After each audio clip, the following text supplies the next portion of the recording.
then what did your uncle do? And what was this? How did he end up having this facility? Was it something that he built or was it already there and he sort of, whether through the military or somewhere else, ended up heading that? Can you tell us a little bit about that? Yeah, I mean, I doubt he built it. I'm sure he was selected to run it. So these kinds of facilities, I mean, the whole world has underground tunnels, underground facilities. There have been underground cities down there. I know that sounds kind of crazy, but this is the reality. And so this one was in Rome. It was, you know, you had to go down, down, down, and then it was huge. It was like a city block or two. It had everything in there. It had amazingly advanced technology that some of which I haven't even seen today. So, you know, they have technology that they don't share with us, you know. For example, people have discovered this. There's free energy technology that's been in existence for 70 years and, you know, but they're not going to give that to us because they can profit off, you know, the things that we use now. So he was the head of it. And he was connected with people from the Italian mafia, from the Italian government, and from the Vatican. And like you said, the facility in the Vatican had an underground train that connected them. So he would do experiments and torture on behalf of the Vatican.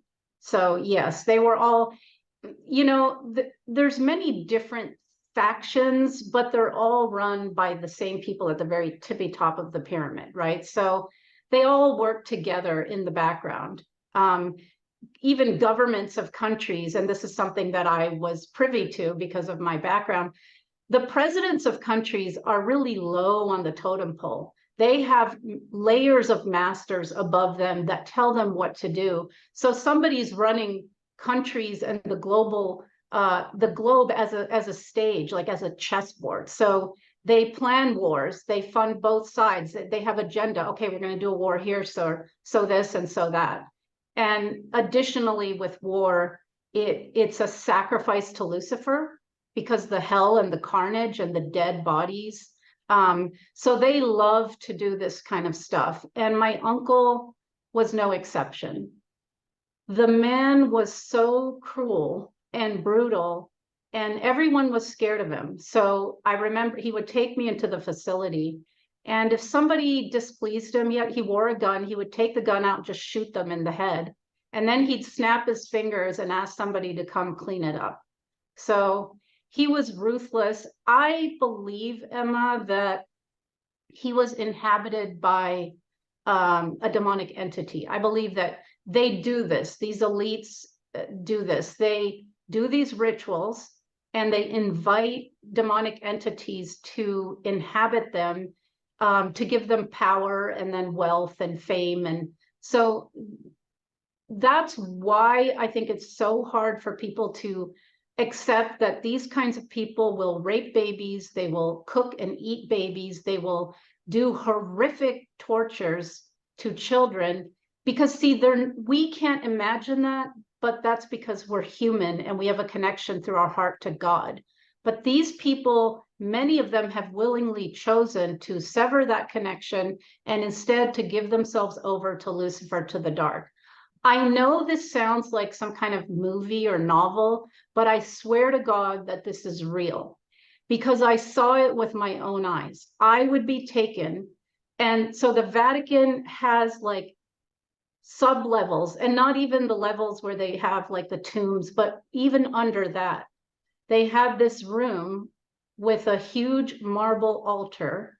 And I witnessed this myself. They took me there and they would have people standing around the altar, and it would be the popes, because there's more than one pope.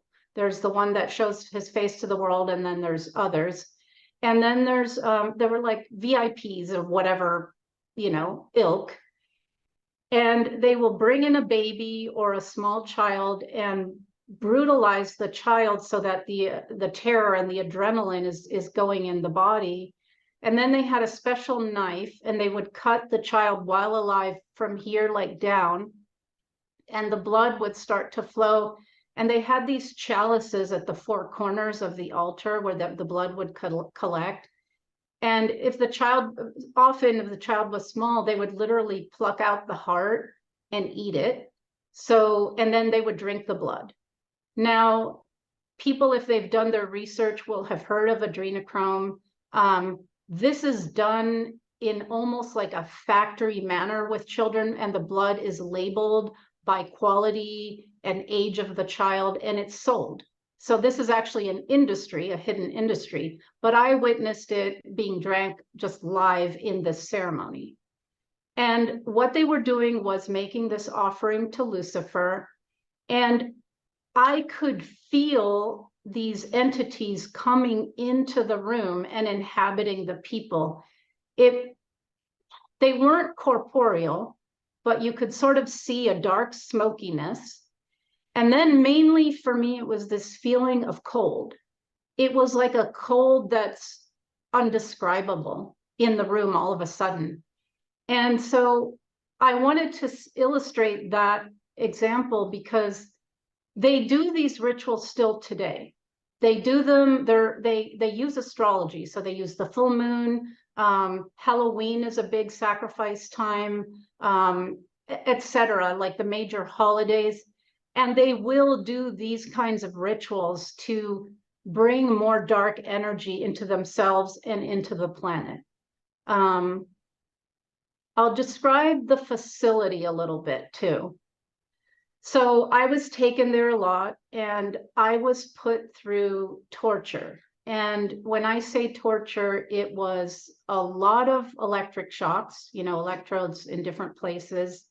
Things like being locked in. He had this like walk-in giant freezer where they would hang dead bodies and dead animal bodies. And I would be put in there for long periods of time. I was buried alive once that I can remember, with dead bodies. So, and left there to freak out for a period of time. Obviously, rape and beatings and things like that.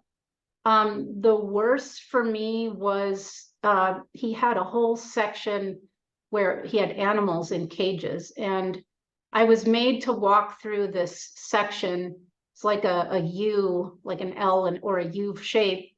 And I'm going to say something kind of horrific, so just brace yourself. But I saw a calf, a baby cow, that they had taken its skin off, and they were dripping acid on it, and it was screaming. There were all these animals in various stages of torture. And the other one that really left an impression on me was a cat, and they had like a metal spine, and the cat was like held on this thing, and it was like a see-through tank, and the bottom half had water in it, and he pressed a button and lowered the cat into the water and put piranhas inside the tank so that the cat would basically be eaten alive. And there's more, but I'll just leave it at those two. And so I would be made to watch these horrific things.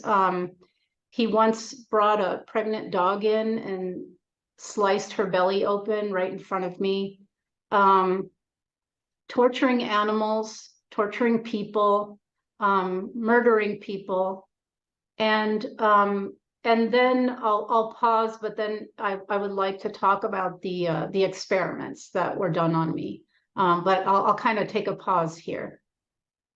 Thank you for sharing that. That is how you said, people have a hard time believing this because it does sound, it's beyond what anybody can comprehend. It's beyond what we see in horror movies. It's beyond where our imaginations can even fathom to go, but this is real. And like you said, this is still going on, whether it's the same person doing it or if it's passed on to the next person in line, this has been set up that way for so long. And it's so disgusting and horrifying to think that just I mean, someplace like the Vatican too, and around it, surrounding areas. Like this is an area that gets prestige in society. These are people that get held on pedestals. The facade is for people to marvel at it. People travel there just to go drive by and see it, and people stand in line for miles just to see the Pope go by, and it's so inverted how these things are presented to us. And so obviously when presented with conflicting information than what the public narrative is, it's really easy for society to just not want to consider that because it shatters their reality. It shatters everything that they learned since they've, been alive, essentially. But this is the hard truth. This is the reality. This is going on underneath the feet of tourists walking and taking pictures. Underneath there's children, and more. There's people that are, being forced to abuse children. Like, it doesn't excuse what they're doing, but this is a cycle. And so you're doing an amazing thing by speaking out on this so we can break it, and break that narrative and really show the people that are ready for it what is lurking under our feet and in the darkness. Yeah. And it's complicated because and the Vatican is a beautiful work of art. I mean, I've seen it all, of course. I lived in Rome for many years, and it's definitely something to be appreciated for what it is. It's not, and see, people think that they're worshiping God, but that it's that twist, so they trick people into feeling like this church is good and it's of God, but really underneath, the Jesuits are one of the most brutal group on the planet, and you can add the Freemasons and the Illuminati, and they're all part of one order, but that's the fact. That's what they do. They put this veneer of God and Jesus and whatnot, but then really underneath it is satanic. They are Satanists. And I think, I don't want to say religion is comforting for people, and if you're getting together with your community and you're praying or worshiping God and you're good, that's great. I'm just saying that there's a lot of stuff behind the scenes and manipulations. And so one thing that I've thought of is, okay, so why is Jesus Christ, who I believe is absolutely real, why was he portrayed as a dead, tortured corpse on a cross? Why not portray him smiling and like alive? Right?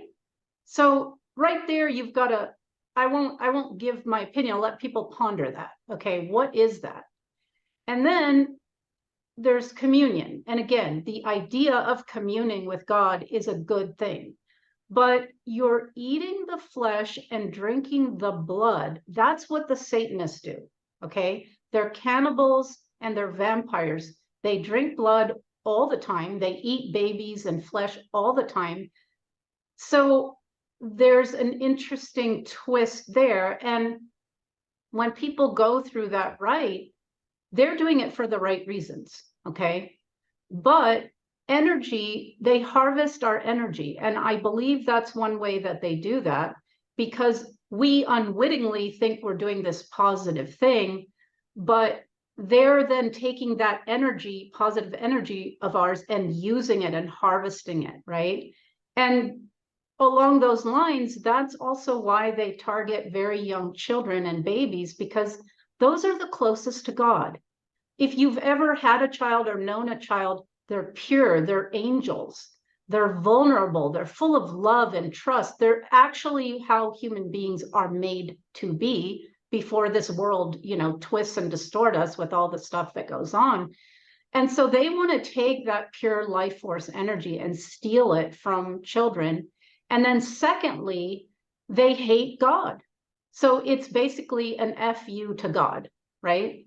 So yeah, so I'll pause here, but yeah. Yeah, you're absolutely right. It's an inversion, and it's so easy to fall for because it could be 99% truth, but it's that 1% lie, that twists it and gets people sucked into the wrong thing. And then eventually 1% turns into 2, and it leads down this really dark path. So you're absolutely right with that. And I'll let you continue. I know that, that we got a little bit off track of what I wanted to comment on what you had said, but I think you were saying you wanted to talk about the experiments. Was that it? Yeah, Okay. yeah. And this